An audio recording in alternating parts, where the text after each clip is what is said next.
देखेको मिल्ने साथी हाम्रो मित्रताहरू सम्बन्ध भन्दा माथि हामी सहर घुम्न जान्थ्यौँ राति राति भागी भागी घरमा आमा बुवालाई ढाकी मर्न र मार्न तयार एकताको लागि स्कुल पढ्दा हामी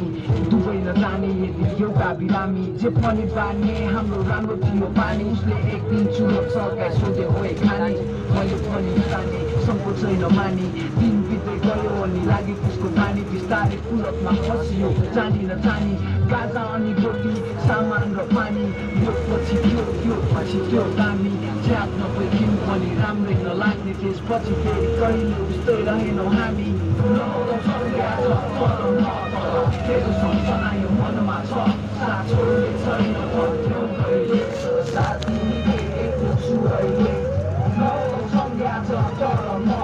तेरो सम्झना यो मनमा छ साथ छोड्ने छैन भन्थ्यौ कहिले तर साथी निकै एक्लो छु अहिले यसरी नै लागु पदार्थमा डुब्दै गयौँ गलत निर्णय खराब परिणामको शिकार भयौँ कतिलाई कुट्यौँ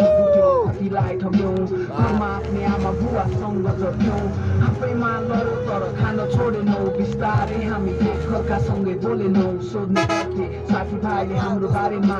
बिना मलाई अब सबै त्यागे मैले बाछा गरेँ बाहिर कोठाभित्र सुतेर बसेँ बिस्तारै म पढाइतिर अघि बढेँ सुन्ने गर्थे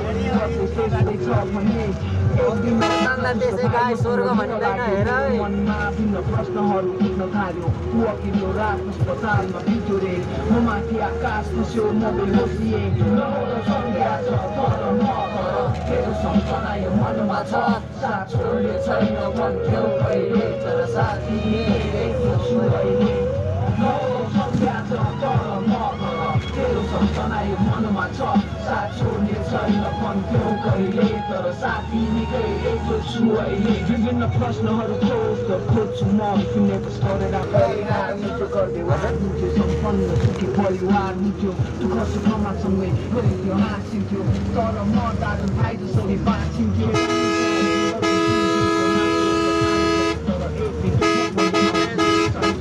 संसारमा त्यो बाटो मारिको हिम्मतमा हार्नु त्यसैले लड्दैछु सङ्घर्ष गर्दैछु कस्तो छ साथी म सँगै छु तेरो याद आयो अनि सम्झेर बस्दैछु हामी फेरि भेट्छौँ भने दिन गर्दैछु तेरो सम्झना